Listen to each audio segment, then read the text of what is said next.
سلام كمي تمسيو ازي راديو دمز امريكا يوم بسلاسن حدن بعسران كلتن ويدما بعسران حموشتن ميك باند كل قزي مشز محلالف كاب ساعة 4 تسكاب 4 فرقان ويدما كاب ساعة 10 تسكاب 10 فرقان كاب زي كاب واشنطن دي سي محلالف على تاول مدبنا حزي جمر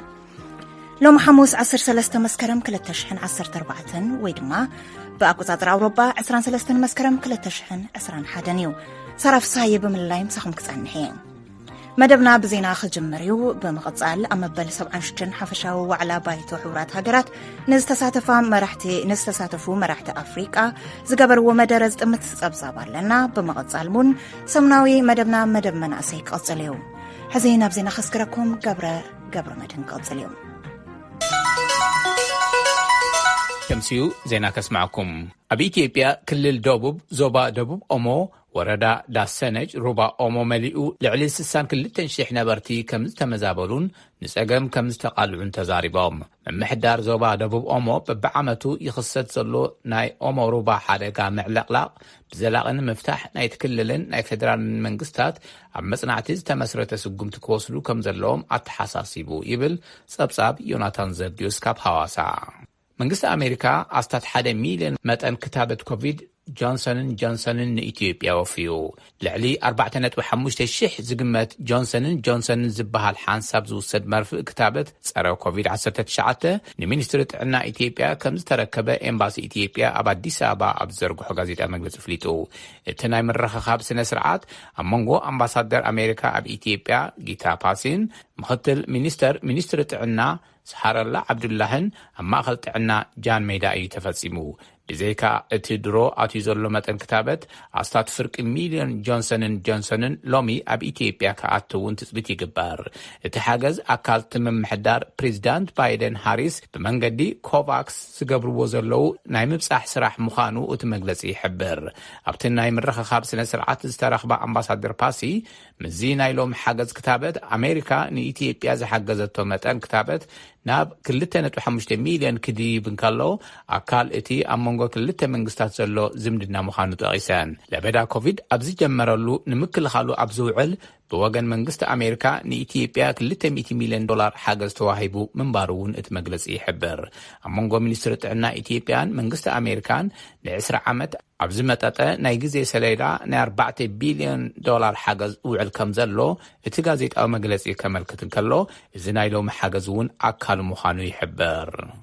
سحالفور حزماتو مراحي تشاد زنبرو حسين حبره ابتي بافريكا درجه نايفلمو زنبره مغابايا سنغال غبننيا كوينوم دحر مركابوم مليونات كحسا كخفلو توسينو انتنبرون قدات نايزي 1 سنتيم ون ايرخبون سلازيكا ايوم بحبرات افريكا زتوكلو طبعاتات لقدات نمزر الرابن بالدولات زقبوهم كحسا نموساد نمصنعن ب15 مسكرم ناب تشاد استوعزو قدات قفعي حسين حبره استات شوعات تشيح زبط حكوينهم بحفشاو 150 مليون دولار كحسا كخفلو يو اتبيت فرد بينو نيرو اتكحسا كاب نوات اتي بريزيدنت نبر كخفل تمديبو انت نبرون ابزح لفورح دحر مماتو ماليسو نتنجر حلالي خوالله فرد حسين حبره مجد أفريقيا حبرت دعاي فتصمبر تودب جن نتي جنزب كم زخفل كجبرو تخلو يبلون وتم كحساد صباي زلو قدات قلياتهم درو بموت تفاليام مينستر فتحي تشاد نكحسا قدات زوعل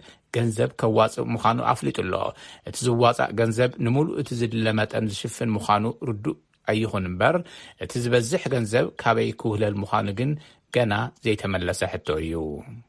عبسمن نيجيريا مجويتن ناي هوكت متقعتاتن عبزحيل الأوان عبحيلتات سقطات تعقستهم زتسنقق قل سيفيلات نرأسهم يعتقو كمزلو تفليتو ولنتنياتات منعسي دك تبعتيو برات عاتقهم نعوارح نمحبر سبهم ليتي كابعتقو الشفاتو يحلو ناي مجويتي مأخل زخونت كفلقز كادونا ايا نغنزب زكايد مجويتي اب كل تشحن 20 اقواطرا فرنجي سماي عريقيو اب كفلقزات كادونا استات كل تشح 7 تعفينهم توصيدهم بمسارة نايت كفلقزات منغستي كالوت 937 سبات بناي شفاتو متقعتات تقاتيلهم يام محبر سبات بناي بعلم عتقاس سيفيلات زحلو انتخينهم زخونة جاك فتصامي خيل اب مقابيت شفاتو اب كادونا 4 ولنتنياتات حلو تقاتيلهم اب كفلقزات نيجرون شفاتو اب سنة اب حد اقاط اميطراح ن30 ولنتنياتات حلو تقاتيلهم يام ኩባንያ አፍሪካ መድሓኒት ፋይዘር ክታበት ንኣና እሽትቆልዑት እውን ይሰርሕ እዩ ክብል ኣፍሊጡ ብፋይዘርን ናይ ጀርመን መሻርክቱ ባዮንቴክን ዝተሰርሐ ክታበት ኮቪድ-19 ክኽተብ ንዝደሊ ዝኾነ ይኹን ልዕሊ 12 ዓመት ተቐሪቡ ይርከብ ሕዚ ድማ ፋይዘር ከም ዝሓበሮ እቲ ክታበት ካብ 5 ዓመት ቆልዑ ጀሚሩ ከም ዝሰርሕ ፈተነታት ሕክምና ሓቢሮም ኣለዉ ክብል ኣብ ሰሙን ገሊጹ ኣሎ ኣብ ፋይዘር ላዕለዋይ ምክትል ፕሬዚዳንትን ናይ ህንፃውንቲ ሓኪምን ዶክተር ቢል ግሩበር ካብ 5 ክሳብ 11 ዓመት ዝርከቡ ቆልዑ ሓያል ናይ ምክልኻልን ዘዕግብ ናይ ድሕነት ኣገባብን ዝገልጽ ክታበት ፋይዘር ባዮንቴክ ፈላማይ መረዳእታ ወይ ዳታ ንምምሕዳር ምግብን መድሓኒትን FDA ከምናቀርብ ብዝለዓለ ተሓጓዝ ክገልጸልኩም ደሊ ኢሎም እቶም ቆልዑ ብዕድመ ዝደፍኡ ተኸተብቲ ከጋጥሞም ዝኽእል ኣሉታዊ ሳዕበን ማለት እውን ድኻም መርዘን ርእሲ ናይ ጭዋዳ ሕማምን ካልኦትን ከጋጥሞም ከም ዝኽእል እቲ መረዳእታ ይሕብር ፋይዘር እቲ ሓበሬታ ኣብ መወዳእታ ወርሒ መስከረም ንFDA ብምርካብ ኣብ ጥቅምቲ ኣብ ክልል ዕድመ ካብ 5 ክሳብ 11 ዓመት ዝርከቡ ቆልዑት ምእንታ ክኽተቡ ሰበስልጣን ፍቓድ ክህቡ ትጽቢት ይግበር መንግስታት ኣውሮፓ ንዓበየ ይኸይድ ብዘሎ ቅልውላው ሓይሊ ወይ ጸዓት ቢልዮናት ዶላር ንምውፃእ ተዳልዮም ኣለዉ ኣብ ኣውሮፓ ናይ ዛሕሊ እዋን ይቀራረብ ኣብ ዘሎ ሰባት ንስድሮኦም ከምኡ እንተኮይኖም ናይ ደወል ምልክት የስምዑ ኣለዉ ፖለቲከኛታት ድማ እቲ ናህሪ ዋጋ ኣብ ዘቕባበ ዝህልዎ ሳዕቤን ኣብ ምርጫ ዝሕድሮ ጽልዋን የተሓሳስቦም እዩ ዘሎ ምኽንያት ዝላ ዋጋ ናይ ተፈጥሮ ጋዝ ኣብ እስያ ዝለዓለ ተደላይነት በምህላውን ኣብ ኣውሮፓ እትቀረብ ብምትሓቱን እዩ ጃምላዊ ዋጋ ጋዝ ብ280% ወሲኹሎ ዋጋ ሓይሊ ኤሌክትሪክ እውን ብዝለዓለ መጠን ከም ዝወሰኸ ተፈሊጡሎ ሞስኮ ብዩክሬን ኣቢላ ብናይ ነዳዲ መሕለፊ መስመራት ጋዝ ንምስዳድ ምዕቃብ ምግባራ ሩስያ ሓይሊ ወይ ጸዓት ንናይ ኣውሮፓ ጎረባብቲ ሃገራት ከም መትሓጃ ትጥቀመሉላ ዝብሉ ኣለዉ ገለ ኣውሮፓውያን ፖለቲከኛታት ክሬምሊን ኮነ ኢላ ነቲ ጸገም ተጋድዶላ ክብሉ ይኸሱ ዩናይትድ ስቴትስን ቻይናን ለውጢ ኩነታት ኣየር ንምምካት ንናይ ባዕለን ዓበይቲ ስጉምታት ዕላዊ ገይረን ክልተ ኣብ ዓለም ብቁጠባ ዝዓበያን ናይ ካርበን በከልትን ዝኾና ኣሜሪካን ቻይናን ለውጢ ኩነታት ኣየር ንምቅላስ ብቅድሚ ትማሊ ሰሉስ በይናዊ ፋይናንሳዊ ሓገዝ ዕላዊ ገይረን ኣለዋ ናይ ቻይና ፕሬዚዳንት ቺ ጂንፒንግ ሃገሮም ኣብ ወፃኢ ሃገራት ብናይ እምኒ ፈሓም ወይ ድማ ከሰል ንዝሰርሑ ናይ ሓይሊ መመንጨዊ ትካላት ብገንዘብ ከም ዘይትሕግዝ ኣብ ሓፈሻዊ ጉባኤ ሕብራት መንግስታት ብምዝራብ ኣብ ኩነታት ለውጢ ኣየር ንዓለም ኣገሪሞም ኣለዉ ንሶም ነዚ ዕላዊ ዝገበሩ ናይ ኣሜሪካ ፕሬዚዳንት ጆ ባይደን ዓለማዊ ዋዒ ንምቁፅጻር ናብ ንጹህ ጸዓት ወይ ሓይሊ ንዝሰጋገራ ድኻ ሃገራት ክሳብ 2024 ኣቋፅራ ፈረንጂ ኣብ ዘሎ እዋን ዝወሃብ ፋይናንሳዊ ሓገዝ ብዕፅፊ ብምውሳኽ 11.4 ቢልዮን ዶላር ንምሕጋዝ ዕላዊ ምስ ገበሩ እዩ ኣብ መወዳእታ ኳድ ብዝብል ሽም ናይ ዝጽዋዕ ኣኼባ መራሕቲ 4 ሃገራት ኣሜሪካ ኣውስትራልያ ጃፓንን ህንድን ጽባሕ ዓርቢ ኣብዚ ኣብ ዋሽንግተን ዲሲ ብኣካል ክራኸቡ ምዃኑ ተፈሊጡ ኣብ ኢንዶ ፓሲፊክ ሓይሊ ቻይና እናዓበየ ይኸይድ ኣብ ዘለሎ ብዛዕባ ምትሕብባር ኣብ ዞባ ክዘራረቡ እዮም ተባሂሉ ኣሎ ናይ ኣሜሪካ ፕሬዚዳንት ጆ ባይደን ቀዳማይ ሚኒስትር ኣውስትራልያ ስካት ሞሪሰን ናይ ህንዲ ቀዳማይ ሚኒስትር ነረንድራ ሞዲን ናይ ጃፓን ቀዳማይ ሚኒስትር ዮሺሃደ ሱጋን ኣብ መጋቢት ብኢንተርኔት ቨርቹዋል ኣቢሎም ተዘራሪቦም ነይሮም ወሃብ ቃል ዋይት ሃውስ ጄኒ ሳኪ ኣብ ዘውፅኦ መግለጺ መራሕቲ ኩዋድ ከም ምምካት ኮቪድ-19 ምፍታሕ ቅልውላው ኩነታት ኣየር ኣብ ቴክኖሎጂ ምትሕብባርን ነፃን ግልጽነትን ኣብ ኢንዶ ፓሲፊክ ምትብባዕን ኣብ ዝኣመሰሉ ርክባት ኣብ ምዕማቕን ጭቡጥ ምትሕባር ኣብ ምስጓምን ዘተኮረ እዩ ኢለን ኣለዋ ዜና ኣብዚ ይፍጸም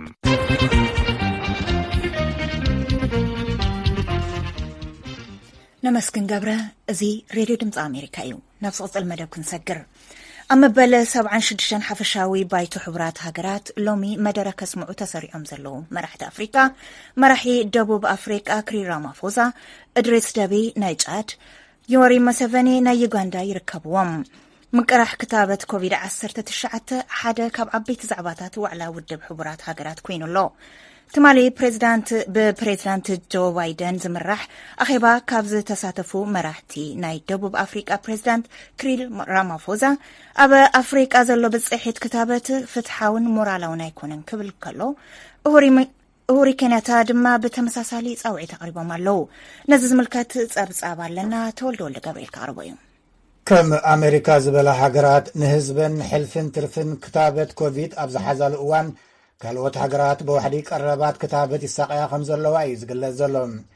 ማእከል ምቁጽጻር ሕማማት ኣፍሪካ ACDC 400 ህዝቢ ኣፍሪካ ጥራሕ ከም ዝተኸተበ ይገልጽ። ትማሊ ብፕሬዚደንት ኣሜሪካ ጆ ባይደን ኣብ ዝተመርሐ ኣኼባ ገለ መራሕቲ ዝተሳተፈ ናይ ደቡብ ኣፍሪካ ፕሬዚደንት ሲሪል ራማፎዛ ኣብ ኣፍሪካ ዘሎ ብጽሒት ክታበት ፍትሓውን ሞራላውን ኣይኮነን ኢሉ።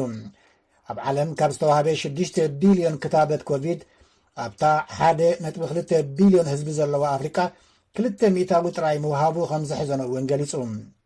ባይደን ኣብቲ እዋን ሃገሩ ንኻልኦት ሃገራት ንምክፍፋል ተወሳኺ 500 ሚልዮን ክታበት ትዕድግ ከም ዘላ ኣፍሊጡ። ብዙሓት መራሕቲ ዓለም ብምኽንያት ስግኣት ለበዳ ኮሮና ቫይረስ ኣብ ክንዲ በኣካል ኣብ ኒውዮርክ ተረኺቦም ዝምድሩ ብድምፂ ዝተቐርጸ መልእኽቲኦም ኣመሓላሊፎም ሎሚ ካብ ዝተሰምዐ መድረታት ፍርቁ ኣቐዲሙ ዝተቐረጸ እዩ። ናይ ኬንያ ፕሬዚደንት ኡሁሩ ኬንያታ ብወገኑ ምዕሩይ ዕድላት ክታበት ንኽህሉ ሃገራት ብሓባር ክሰርሓ ጸዊዖም። ብማዕዶ ዝመደረ ኬንያታ በቲ ናይ ሎሚ ዓመት ቴማ ሕቡራት ሃገራት ከም ዝተተባብዐ ገሊጹ። ናይ ሎሚ ዓመት ቴማ ካብ ኮቪድ-19 ንምሕዋይ ተስፋ ጽንዓት ምህናጽ ዝብል እዩ። ኬንያ ብኮቪድ ልዕሊ 5,000 ሰባት ከም ዝኸሰረት ዝገለጸ ኡሁሩ ኬንያታ ኮቪድ ከም ቱሪዝምን ወፍርን ብምጉዳእ ኣብ ኢኮኖሚ ሃገሩ ኣብ ዓመታት ዘይተረኣየ ጽልዋ ከም ዘሕደረ ጠቒሱሎም። ነቲ ዝደኸመ ኢኮኖሚ ዳግም ንምህናጽ ድማ ዓለማዊ ግብረ መልስን ቀረባት ክታበት ኮቪድን ከም ዘድሊ ጠቒሱሎም።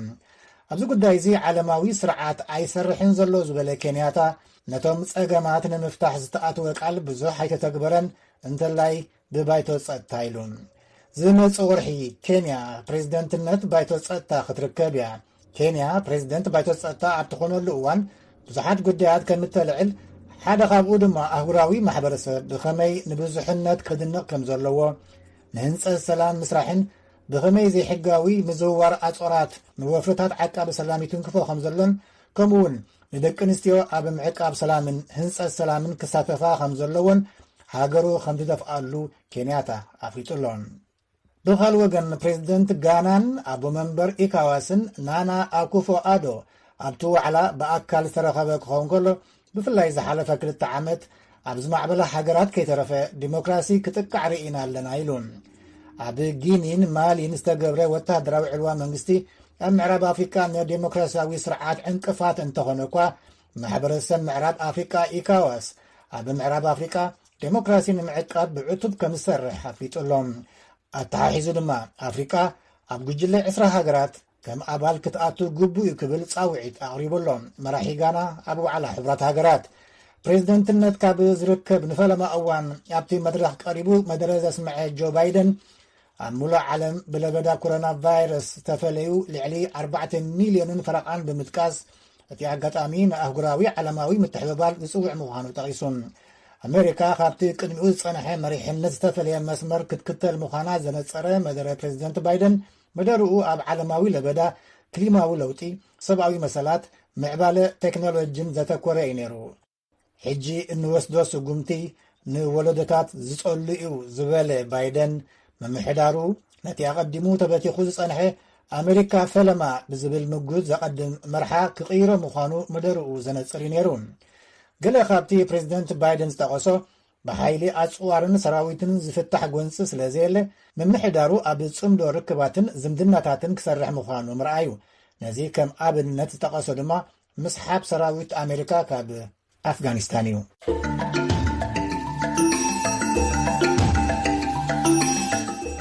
ፈነዋ ሬድዮ ድምፂ ኣሜሪካ ኢኹም ትከታተሉ ዘለኹም። ዝስዕብ መደብና መደብ መናእሰይ እዩ።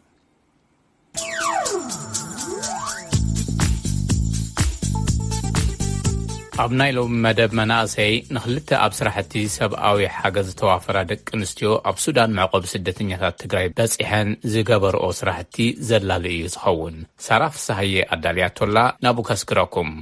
ኣብ ከተማ ዓዲግራት እያ ተወሊዳ ዓብያ ድሓር ድማ ምስ ስድራ ናብ ኣዲስ ኣበባ ኣቢሎም ኣብኡ ድማ ሞያ ሞዴሊንግ ጀመረት። ብድሕሪ እዚ ኣብ ዝተፈላለዩ ሃገራት ኣፍሪካን ኣሜሪካን ዜራ ክሰርሕ ጸኒሓ።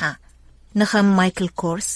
ጆርጅ ኣርማኒ፣ ኮካ ኮላን ዝኣምሰሉ ትካላት ፋሽንን ንግድን ሽፋን ገጽ መጋዝኖምን መለለይት ምህርትታቶምን ኮይና ሰሪሓ። የወዲት ኣታኽልቲ ኣብዚ እዋን በዓልቲ ሓዳርን ኣደ 3 ቆልዑን እያ። ነዚ ናይ ሎሚ መደብ መናእሰይ ጋሻና ዝኾነትሉ ስራሕ ግና ነቲ ኣብ ኢትዮጵያ ክልል ትግራይ ዘሎ ቅልውላው ስዒቡ ካብ ምዕራብ ትግራይ ሃዲሞም ኣብ ሱዳን ንዝተዓቆቡ ስደተኛታት ብፍላይ ደቂ ኣንስትዮን ህጻናትን ኣመልኪታ ምስ 5 መሓዙታ ስራሕቲ ሰብኣዊ ሓገዛት ዘሳልጥ ዮዲት ፋውንዴሽን መስሪታ ስራሕ ጀሚራ ትርከብ። ትግራይ ችግር ምህላው ክንግዘብ ከለና ማንም ትግራዋይ ያው ሰላማዊ ሰልፍ ብምውፃእ ትዊት ብምግባር ምስተፈላለየ ሸር ብምግባር ብኹም ኢኻ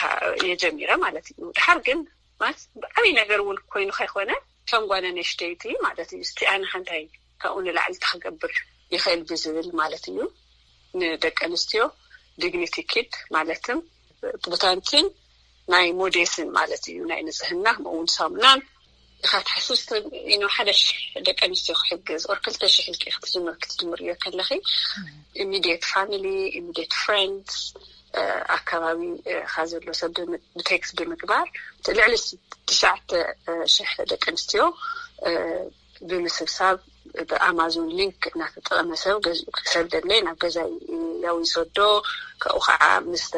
ምስ መፀያው ፈቲሕኻ ሪፓኪንግ ገይሩ ንሓንቲ ጓል ኣንስተይቲ 2 ቡታንትን 3 ዊዞቦ ፓድስ ንበፅሓ ማለት እዩ። ካብ ባዕለይ ካብ ገዛይ ማለት እዩ ጀሚሩ ኣሕዋተይ መሓዙተይ ኣብ ስልከይ ዘሎ ኣብ ኮንታክተይ ዘሎ ሰብ ቴክስት ብምግባር ፅሒፈ ማለት እዩ እንታይ ከም ዝገብር ዘለኹ ንምንታይ ክንረድእ ከም ንኽእል ሲምፕል ቴክስት ብምፅሓፍ ቴክስት ብምግባር ከምኡውን ናይ ኣማዞን ሊንክ ይሰደሎም ታዝደልያ ቡታንትን ታሞዴሽን ማለት እዩ። ሽዑን ኣብቱ ሊንክ ኸይዶም ያው እቲ ሊንክ ብናይ ኣማዞን ናይ ሊንክ ናይ ባዕሊ ኣድራሻ ዘለዎ ስለ ዝኾነ ናብ ገዛይ ሰንድ ይገብሩለይ ማለት እዩ እና ጀስት ብከምኡ ጥራሕ ኦልሞስት ናይ $8,000 ተሰብሲቡ ማለት እዩ ብቴክስት ጥራሕ ማለት እዩ እና which maybe ናይ 900 or 1,000 ደቂ ኣንስትዮ ዝኽእል ኣብ ክንደይ ግዜ ተኣኪቡል ክዚ እዚ ኦልሞስት less than ኢስራ መዓልቲ ወይነው ኣብዚ ስልከይ ጥራሕ ዘሎ ሰብ ከምዚ ክገብር ተኮይነ ንምንታይ ዋይናት ኣድቮኬት ገይረ ኣብ ዝተፈላለዩ ሚቲንግ ብምኽያድ ኣብ ዝተፈላለዩ ዙም ብፌስቡክ ብምውፃእ ኣብ ኢንስታግራም ብምልጣፍ ሞር ሰብ ክረክብ ይኽእል እየ ብዝብል ማለት ብዙሕ ቅዱስ ሰብ ከዓ ዝልጥፎ ዝነበርኩ ቪድዮታት ማለት እዩ ሼር ምግባር ጀሚር ድሕርቲ ካብ ኩሉ ኣንፈት ዓለም ዝተሰደደ መሕለው ወርሓዊ ጽግያ ደቂ ኣንስትዮ ፈቲሓ ደጊማ ንኹሉ ክባጻሕ ብዝኽእል ድሕሪ ምዕሻጋ ልዕሊ 56 ሻንጣ ንልዕሊ 9,000 ደቂ ኣንስትዮ ዝባጻሕ ከባቢ 100,000 ዘውፅአ ዋጋ ኮይኑ ይኹን እምበር ነዚ ስዒቡ ዝመፀ ጸገም ድማ ኣሎ። ነዚ ኩሉ ሻንጣ መን ይውሰዶ ኾነ ድሓር ግን መሓዙታን መሳርሕታን ነቲ ጸገም ንምእላይ ንመጓዓዝያ ሓገዛት ገንዘብ ብምትእኽኻብ ገሊኦም እውን ብናይ ውልቆም ወጻኢ ትኬት ቆሪጾም ሓቢሮማ ናብ ሱዳን ክኸዱ ወሰኑ። ዮዲቱን ደቃን ሓዳራን ገዲፋ ነቲ ካብ ሰባት ዝተኣኻኸበቱ ሓገዝ ከተብፅሕ ናብ ሱዳን ኮነ ጉዕዞ ከቢድ ነይሩ ክኸድ ከለኹ ያው ኣሬንጅ ክገብር ነይሩኒ ደቀይ እውን ቴኬር ክገብር በዓል ገዛይ ስራሕ ገዲፉ ኣብ ገዛ ኣደይ ንእሽተይ ዓባይ ስለ ዝኾነት ማለት እዩ ክሕግዛ ክሳዕ ዝመፀን 15 መዓልቲ ስራሕ ገዲፉ ብሬክ ወሲዱ ማለት እዩ ያው ምስደይ ኮይኑ ሓልዮም ሰብ ኣሚኑ ናብ ገዛይ ድረስ እዩ ዝተፈላለዩ ሰብ ሰዲድዎ እና I needed to make sure بتخكل كبزح بتخكل ككفافل I'm glad I did بمخادي بتعم دستنياي منتاي بتعمي كيدس بزوح نجري encourage غيرن نزحزي فاونديشن تمسرتو زلو مزيح نخجبر إن منتاي تزغور كونه قاعد نشتايمو بزوح نجر نحزب خجبر كم زلني أنا زلو خوص هايوني مالت زي كل نجار كتقولوا كل خبر بزني زي بيهرونا وسودان كله نمتى حاليا السودان زبحل كخدي لنا ده حسب المفلتن كينو خيره زبير مسكت عبد سلام تمليسه متي مالو زي اتريا ده خدان زي خداني يكو خدينه وصيه كمنتاتي كوا كيتقمص لاي قديده دنجيصه ليتك غزاي زوصخو እዩ እዚ ብጣዕሚ ኣብ ኮፊልና ኣብ ጉድጓድ بخندي تجرينا نحلفوك you know I cannot imagine كجبريك اللي كمتبلاش وخدام كرسحوس كم عينك dignity خداون كم زخون ومخا سلسة عنكي ولا هذا النجار مالتينا ዲግኒቲ ንጓለን ሸይት ብጣዕሚ ነሰሰሩ ይዝብል ማለት ሰብ ዝተፈላልየ ብተፈላልየ ወምግቢ ከብዲ ምናምን ግን ንጓለን ሸይት ልክ ከም ምግቢ ከማይ ከይትመጽ ኢዝናስ ዘይመጽ ነገር እኮነ ማዓልቱ ሓሉ ዝመጽ ነገር እዩ እሱ ጥራሐው ለይኩም ሙዚቃ ልዕሊ ዓመትን ገለን ከጥቅምክ መቃዝሎን ጋስ ንምንታይ በወሒ 3-4 መዓልቲ ትጥቀምሉ ነገር እዩ ሓጺብ ክብደም ተቀምጥ እዩ ሎም ተርምዘ ክትጥቀምሉ ትኽእል ኣሓዩ ደቂ ኣንስትዮ እቲ ማዓስከር ጽሬተን ዝሕልዋሉ ማይን ሳሙናን ስለዘይብለን ንዝተፈላለዩ ረኽስን ሕማምን ይሳጣሓ ነይረን ክብሉ ኣብ ሓሸባ ማዕቆብ ስደተኛታት ዝርከቡ ዶክተር ቴድሮስ ተፈራ ይዛረቡ ናይ መብዛሕትኦም ሕማማት ናይ መብዛሕትኦም ናይ ጥዕና ጸገማት መንቀሊ ምስ ጽሬት ናይ ውልቀ ናይ ከባቢ ጽሬት ሓዝዩ እሱ ንኩሉ ማዕረ ኮይኑ ናይ ካይና ጽሬት ንኩሉ ማዕረ ኮይኑ ደቂ ኣንስትዮ ብፍላይ ድማ ዝተፈለጠ ሒዙ ወርሓዊ ጽሬት ዘድልየሉ ግዜ ኣሎ እቲ ንሱ ብኣግባቡ ዘይምርካብ ብርክት ዝበለ ምስ ጉድለት ንሱ ተሓሒዙ ዝርአ ረኽሲ ነይሩ ሶ ተረኽሲ ንሱ ቤዚካሊ ጽሩይ ዝኾነ ናይ ዲግኒቲ ኦፍ ሳይንቲፊክ ኪት ብምጥቃም ይፕሪቨንት ዝግበር ስለዚ መድሓኒት ማለት እዚ እዩ ቀድሚ ምሕማምን ንሕክምና ኣለና ብድሕሪ ዝዮዲት ኣብቲ ማዓስከራት ሱዳን ድሕሪ ምብጻሕ ጸገምቶም ስደተኛታት ብምርዳእ ካብዚ ንላዕሊ እንታይ ክንሕግዘኩም ብምባል ጸገማቶም ሓቲታ እቲ ትኽእሎ ኣብቲ እዋን ገዚኣ ከም ጸባ ንህፃናትን ሕሩጭ ፊኖን ክዕደሉ ገይራ ይኹን እምበር ዝያዳ ጸገም እቶም ስደተኛታት ግን ዝተዋህቦም ጥረምረ እኽሊ ረድኤት ዝጥሕንሉ መጥሓን ስለ ዘይብሎም ንዝኸበደ ጸገም ምስጥሖም ሓቢሮም ለይ ትብል እቲ መጥሓን ናይ ሎካል ናይ ሱዳናት ኣሎ መጀመርያ ገንዘበይ ንውሃብን ካሽና ዝንኸውና ሸሓን ኮቦርታ ምንጻኽና ምናምን እናሸጥና ብኡነጥሕን ነርና ሕዚ ግን ኩሉ እቲ ሸሓንና ኮቦርታና ተወዲኡ እኽሊ ዝውሃበና ብእኽሊ እንዳሃልና ኢና ነጥሕን ሶ ንተመኡ ዘለዉ ሎካላት ዝውሃብ መርዳእታ ሂቦም እዮም ዘጥሕንዎ ዝተረፈና ሕዚ ለምሳሌ ኣነ ሓወይ ወይ በዓል ገዛ ይተልእኒ ናቲ እኽሊ ሂበስ ናይ በዓል ገዛ ይጥሕና ንበልዕ ንኽልቴና ማለት እዩ ሶ ለስ ምግቢ እዮም ዝረኽቡ ዘለዉ ማለት እዩ እና እዚ ኣሰስት ብምግባር ኣክቹሊ ዮዲት ፎር ውመን ኤንድ ችልድረን ፋውንዴሽን ያው ምስተጣይሽ መስመጽኹ we were very devoted ይሄን ዝመጥሓን ንኽንተክል ማለት እዩ to promise ናሽሞንተ መጥሓን ምትካል እዩ እዚ 4 መጥሓን ኣብ ተነድባን ዕብራኽኩም ባን እንተክለለና ሰንበት ወጽል ሰንበት ኦር ሶኒ ትስራሕ ክጅምር እዩ ክጥሕንሉ ክጅምር እዮም ማለት እዩ ዝተለፈ 4 ከዓ ሞር ኣሰስ ብምግባር ወይም ሓደ ሓምዳይት እና ሓሸባ ዝበሃሉን ኣሎ ሓደ እናት ዝተረፈ ከዓ ተን ክልተ ካምፒ ተነድባን ዕብራኽኩም ባን ዓብይ ብዙሕ ሰብ ዘለውና ዝሕሻ ገብርና ማለት እዩ ካልእ 21 ዕድሚኣ ብስራት ገብረስላሴ ትበሃል ጓሉን አርቲስት ሹምዬ ወይ ድማ ገብረስላሴ ብርሃነ እያ ኣብ አዲስ አበባ ተወሊዳ ኣብ ስዊድን ዝዓበየት መንእሰያ ኣብዚ እዋን ትምህርታን ስራሓን ኣቋሪፃ ናብ ሱዳን ማዓስከር ስደተኛታት ኣምሪሓ ሙሉእ ግዜኣ ነቶም ስደተኛታት እናሓገዘት ትርከብ ናብ ሱዳን ወሲና ዝኸደትሉ ምኽንያትን ኣብኡ ኸንታይ ትሰርሕለኺ ክብል ኣዘራሪበያ ነይረ ኣብ ዓለም ዘለዉ ሓገዝቲ ክሕግዙኹም ዝኽእሉ ሰባት ከመይ ኢኺ እቲ ዘሎ ጸገም ትነግርዮም ከመይ ከሳቶም ናባኺ ይበጽሑ ኣነ ሞስትሊ ግዜ ኣብ ማዓስከር ዝሕልፎ እቲ ችግራት ተማኽሪዮ እንታለኹ ኣብ ሶሻል ሚድያ ፖስት ገበረየ ኣብ ግሩፕታት ዘለዉ ይነግሮም እየ ኣብ መላእ ዓለም ዘለዉ ናይ መንእሰይ ግሩፕ ናይ ደቂ ኣንስትዮ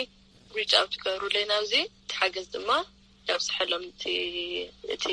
ህዝብና ማለት እዩ እስኪ እንታይ ይመስል ካብቶም ዘቕረብኩሞም ስራሕኩሞም ስራሕቲ እንታይ ስራሕቲ ሰሪሕኩም ምስ ትግራይ ሪሊፍ መፂና እንታለና ኣምዘልኩም ምግቢ ሕፅረት ነይሩ ኣብ ምራክባ ሽዑ ጸባ ፊኖ ኢዝና ኸይና ነርና ደቂ ኣንስትዮ ኣብ ሓምዳይ ትርከቡ ድማ ዝተደፈራ ዝተጎድኣ መንገዲ ንኦም ቅርሺ ሞዲስ ሂብናዮም ነርና ካልኣይ ራውንድ ምስ ኣስመላሽ ግራውንድ ፋውንዴሽን أي من سي activity center أو 3 معسكر جبنا لهم حمديت أو مراقبنا تنربا جبرنا لهم مخنيات ما من سي 5 رأنايو بزح تسمع مقراص አለው ምጭነና አለው ንሱት ረሕም ዘይኾነ ኮፍ ኢሎም እዮም ዝውዕሉ ምን ማዓልቲ ስራሕ የብሎምን ሰንተር የብሎምን ዝራኸብሉ ነገር የብሎምን ኣብ ገዛኻ ኮፍ ኢልካ ትውዕልና ንሱም ጭንቀት ይውስኸልካዩ نعم العلي نعم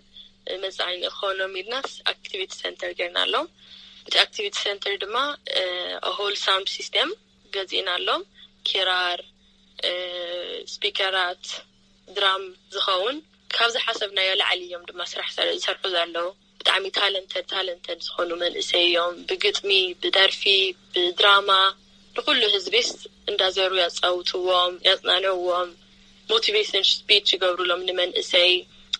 ሳልሳይ ድማ ናይ ኣብ ሱዳን ብጣዕሚ ሕማቕ ማይ ዝዋቅዕ ዘን 2-3 ወርሓት ዝሓለፋ ኣብ ተነድባ ሪፊጂ ካምፕ ስፔሻሊ መሬት ዋልካ ስለ ዝኾነ ብጣዕሚ ተጎዲኦም ነይሮም ማይ ክወቅዕ እንተሎ ብጣዕሚ ጭቃ እዩ ዝኸውን ዳርጋ ክትኸደሉ ማይ ትኽእልን ኢኻ ክትንቀሳቐሰሉ ማይ ትኽእልን ኢኻ ትሕቲቲ ዋልካ ድማ ተመናት ስኮርፒዮንታት እዮም ዝርከቡና ብጣዕሚ ተጎዲኦም ነይሮም ዳርጋ 80% ካብቲ ኬንዳ ዝተዋሃቡ ካብ UNHCR ፈሪሱ ነይሩ መብዛሕትኡ ኣብ ፌስቡክ ኣብ ኢንስታግራም ኢኹም ትኾኑ ኢኹም ብጣዕሚ ሕማቕ እዮም ሓሊፎም ሽዑ ናሽዑ በስመላሽ ግራንት ፋውንዴሽን ኣልቲፎም ኣክት ገይሮም $20 ለኢኹም 175 ስቴብል ዝኾነ ሸልተር ኣስሪሕና ብባላ ብኣርቃይ ብሽርጋንያ እንዳገበርና ኣብ ሓደ ኬንዳ ድማ 5 ሰብ እዩ ዝነብረሉና ብዙሕ ሰብ ሓጊዝና ኢና ኣብኡ መብዛሕትኦም ኣብ ተነድባ ዝርከቡ ዘለዉ ሕጂ ስቴብል ሸልተር እኒአዎም እግዚአብሔር ይመስገን ነዚ ሓገዝ ዝውዓል ገንዘብ ካብ ምንታይ ትረኽብዎ እዚ ተወሳኺ ሓገዝ ስለ ዝኾነ ትገብርዎ ካብቲ ፕሮግራማትኩም ዝተፈለየ ስለ ዝኾነ ብኸመይ ተተሓባብሩ ብኸመይ ትረኽቡ እቲ ገንዘብ ከመይ ጌርኩም ኢኹም ንዕኡ ዝኸውን ገንዘብ ተተኣኻኽቡ ኣብ ኩሉ ወፃኢ ዘሎ መንእሰይ ተጋሩ ብዙ ፀገም እዚ ትግራይ ዝረኸበቶ ተራኺብና ኢና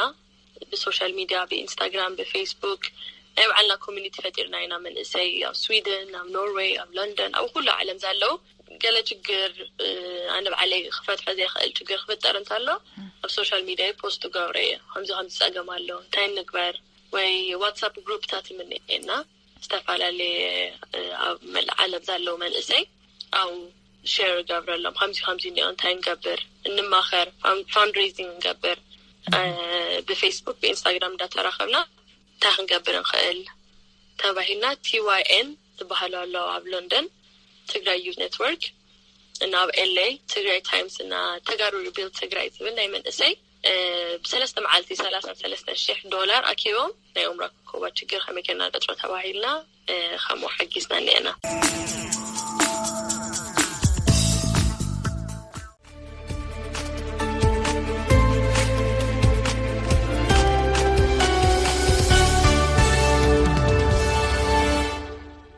ሰላም ከመይ ተምስዩ እዚ ሬድዮ ድምፂ ኣሜሪካ እዩ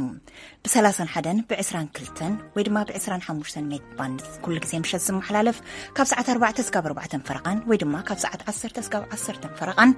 ካብዚ ካብ ዋሽንግተን ዲሲ ዝመሓላለፍ ዕለታዊ መደብና ሕዚ ይጅምር ሎሚ ሐሙስ 13 መስከረም 2014 ወይ ድማ ብኣቆጻጽር ኣውሮፓ 23 መስከረም 2021 እዩ ሰራፍሳየ ብምልላይ ምሳኹም ክጸንሕ መደብና ብዜና ክጅምር እዩ በመቐጻል ኣብ መበል 76 ሓፈሻዊ ዋዕላ ባይቶ ሕቡራት ሃገራት ንዝተሳተፉ መራሕቲ ኣፍሪቃ ዝገበርዎ መደረ ዝጥምት ጸብጻብ ኣለና በመቐጻል ሙን ሰሙናዊ መደብና መደብ መናእሰይ ክቐጽል እዩ ሕዚ ናብ ዜና ከስክረኩም ገብረ መድህን ክቐጽል እዩ ከምሲዩ ዜና ከስማዕኩም ኣብ ኢትዮጵያ ክልል ደቡብ ዞባ ደቡብ ኦሞ ወረዳ ዳሰነጅ ሩባ ኦሞ መሊኡ ልዕሊ 62,000 ነበርቲ ከም ዝተመዛበሉን ንጸገም ከም ዝተቃልዑን ተዛሪቦም መምሕዳር ዞባ ደቡብ ኦሞ በብዓመቱ ይኽሰት